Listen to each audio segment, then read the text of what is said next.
اما قتل خزندار، مستشار الخزندار في عهد حسن البنا، عشان تعرف الفرق بين الجيلين، اتعمل مجلس زي تحقيق، لانه اللي كان مسؤول عن تنظيم السر في هذا الوقت عبد الرحمن السندي، اللي كلف مجموعه بقتل المستشار الخزندار، قال انه خد امر من حسن البنا.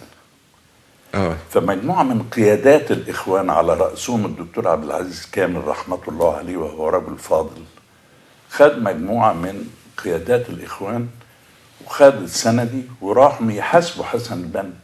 انت اصدرت امر بقتل، كان شبه تحقيق.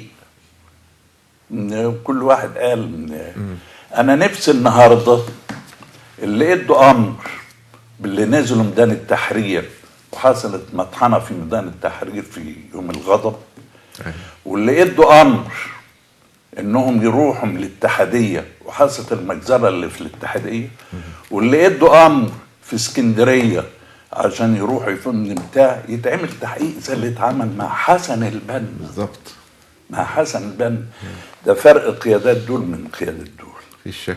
ده الفرق اللي احنا نفسنا نشوفه ايا كان، بقول لك مع اختلاف الشديد، انما لا، في كان قيادات محترمه. وانا بقى زي ما بقول لك عمر التلمساني اترحم عليه حتى اليوم، الاستاذ فريد عبد الخالق راجل محترم، عثمان احمد ابراهيم، السيد ابراهيم، لا اعد لك اسماء. نفسي اشوف جيل من نختلف سياسيا، نختلف في المفاهيم، نختلف في الاساليب، انما نبقى كلنا بنعمل من اجل مصلحه الوطن، كل واحد بطريقته، مش قاعدين نخون في بعض ونتهم في بعض ونقتل في بعض.